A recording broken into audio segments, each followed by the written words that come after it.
Doctor Satish जेरिया, नेत्र रोग विशेषज्ञ फरीदाबाद में।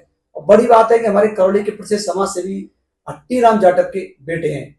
डॉक्टर साहब, एक आम व्यक्ति को आंखों की जांच कब से शुरू करानी चाहिए? नॉर्मली अगर किसी को आंखों की समस्या है तो वो तो आंखों वाले डॉक्टर के पास चले जाते हैं आंखें चेक कराने के लिए। बट सबसे बड़ी प्रॉब्लम ये है कि जिसको समस्या नहीं है वो कभी डॉक्टर के पास नहीं आते। तो कुछ बीमारियां ऐसी होती हैं जो नॉर्मली 40 साल के बाद में डेवलप होनी शुरू होती हैं। तो अगर ऐसी बीमारियों के लिए हम पहले से ही जांच कराना शुरू कर जाएं तो इन बीमारियों की वजह से जो ब्लाइंडनेस होती है उसको रोका जा सकता है। सो अमूमन ये एज जो मानी जाती है 40 के बाद में मानी जाती है। यानी अगर किसी को 40 की एज हो चुकी है उसके बाद में हर साल एक बार आंखों का कंप्लीट चेकअप करा लेना चाहिए। या फिर अगर किसी को शुगर है तो शुगर वाले मरीजों को साल में एक बार पर्दे का चेकअप कराना चाहिए। अगर किसी को बीपी की समस्या है तो उसको भी चेक कराना चाहिए।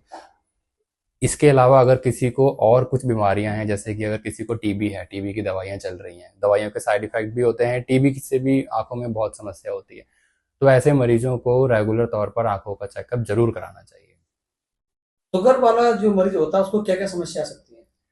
देखो, शुगर से नॉर्मली आंखों पे फर्क पड़ता है, किडनी पे फर्क पड़ता है और नसों पे फर्क पड़ता है। अब अनफॉर्चुनेटली क्या होता है कि शुगर की वजह से आंखों पे जो इफेक्ट पड़ता है उसको हम डायबिटिक रेटिनोपैथी कहते हैं। डायबिटिक रेटिनोपैथी की स्टेजेस होती हैं, mild, moderate, severe, very severe, proliferative. तो जो शुरुआती स्टेजेस होती हैं उनके लक्षण नहीं होते हैं, तो ऐसी स्टेज पे मरीज कभी डॉक्टर के पास पहुंचते ही नहीं है क्योंकि उनको कोई प्रॉब्लम ही नहीं हो रही है।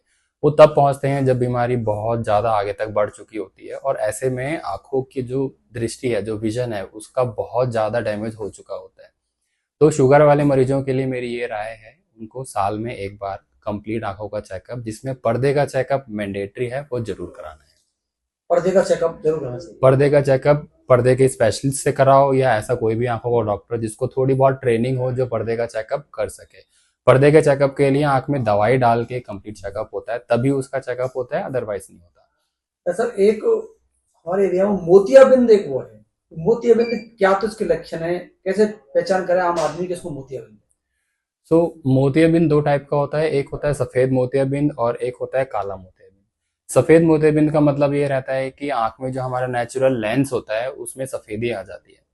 उसके शुरुआती लक्षण ये होते हैं कि आंख से थोड़ा धुंधला दिखाई देता है, आंख से कभी कभी डबल भी दिखाई दे सकता है, या कभी हम किसी लाइट की तरफ देख रहे हैं तो उसके सामने कोई घेरे से नजर आते हैं। तो ये सफेद मोतियाबिंद के शुरुआती लक्षण है। या अगर किसी ने चश्मा लगा रखा है तो उसका चश्मे का नंबर बहुत ज्यादा जल्दी जल्दी बढ़ सकता है या चेंज हो सकता है। तो अगर किसी को सफेद मोतियाबिंद है तो उसको जल्दी से जल्दी चेकअप करा के और उसकी स्टेज के अकॉर्डिंगली उसकी सर्जरी करा के उसको ठीक किया जा सकता है। सफेद मोतियाबिंद का जो ऑपरेशन होता है बिल्कुल सेफ होता है, कोई प्रॉब्लम नहीं होती है। इसके अलावा जो दूसरी बीमारी है काला मोतियाबिंद यानी कि ग्लोकोमा, ये बहुत खतरनाक बीमारी होती है। इस बीमारी के यूजुअली कोई लक्षण नहीं होते हैं। मरीज को अगर काला मोतिया है तो वो डॉक्टर के पास तब जाता है अगर उसका 90% डैमेज हो चुका होता है, और जितना डैमेज हो चुका है उसको वापस नहीं किया जा सकता। इसीलिए 40 साल के बाद में यूजुअली काला मोतिया डेवलप होता है। उससे पहले भी हो सकता है अगर साथ में कोई बीमारी हो। तो अगर आप रेगुलर चेकअप कराएंगे तो सफेद मोतियाबिंद और काला मोतियाबिंद जैसी बीमारियों से बच सकते हैं, और अगर उनका जल्दी पता चल जाएगा तो इलाज जल्दी होने से आपकी दृष्टि हमेशा के लिए बची रहेगी। एक आम व्यक्ति को आंखों को सुरक्षित रखने के लिए आपका क्या संदेश है, क्या सुझाव है? पहला तो यही है कि रेगुलर चेकअप, आंखों में कोई भी दिक्कत हो आपको सीधे डॉक्टर के पास जाना है, केमिस्ट के पास नहीं जाना है या खुद से इलाज नहीं करना है। दूसरा, आजकल क्या होता है कि डिवाइसेस यानी गैजेट यानी मोबाइल कंप्यूटर का लोग बहुत ज़्यादा यूज़ करते हैं, जिसकी वजह से आंखों में ड्राइनेस की समस्या होती है। तो उसकी रोकथाम के लिए तो यही है कि डिवाइसेस का यूज़ कम करो। अगर काम ऐसा है जिसमें आपको यूज़ करनी पड़ रही है तो आपको बीच बीच में ब्रेक लेने हैं, उसकी ब्राइटनेस कम रखनी है, अंधेरे में काम नहीं करना है। बाहर जाएंगे तो सनग्लासेस लगाइए, धूल मिट्टी से बचाव करके रखिए। ये आपका संदेश है। धन्यवाद डॉक्टर साहब, सतीश जी, आपके लिए बहुत बहुत